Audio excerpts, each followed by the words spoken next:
بسم الله الرحمن الرحيم. فمن حاجك فيه من بعد ما جاءك من العلم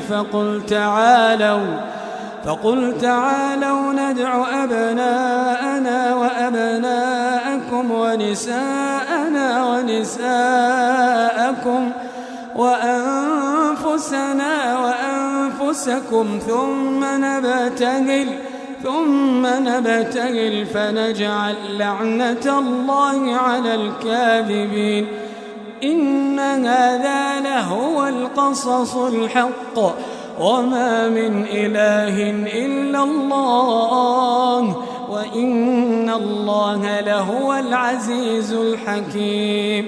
فإن تولوا فإن الله عليم بالمفسدين.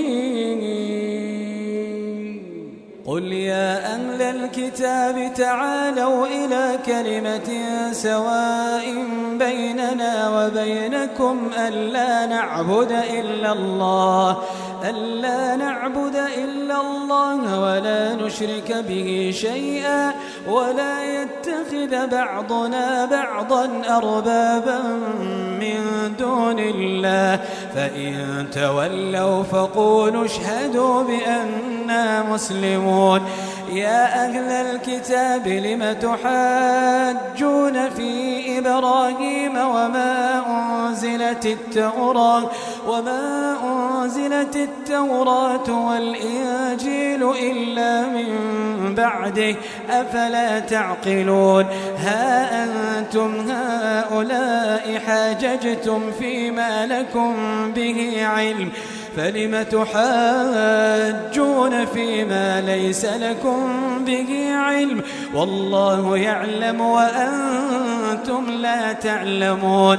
ما كان إبراهيم يهوديا ولا نصرانيا ولكن كان حنيفا مسلما وما كان من المشركين.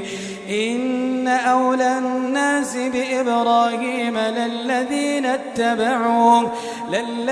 اتبعوه وهذا النبي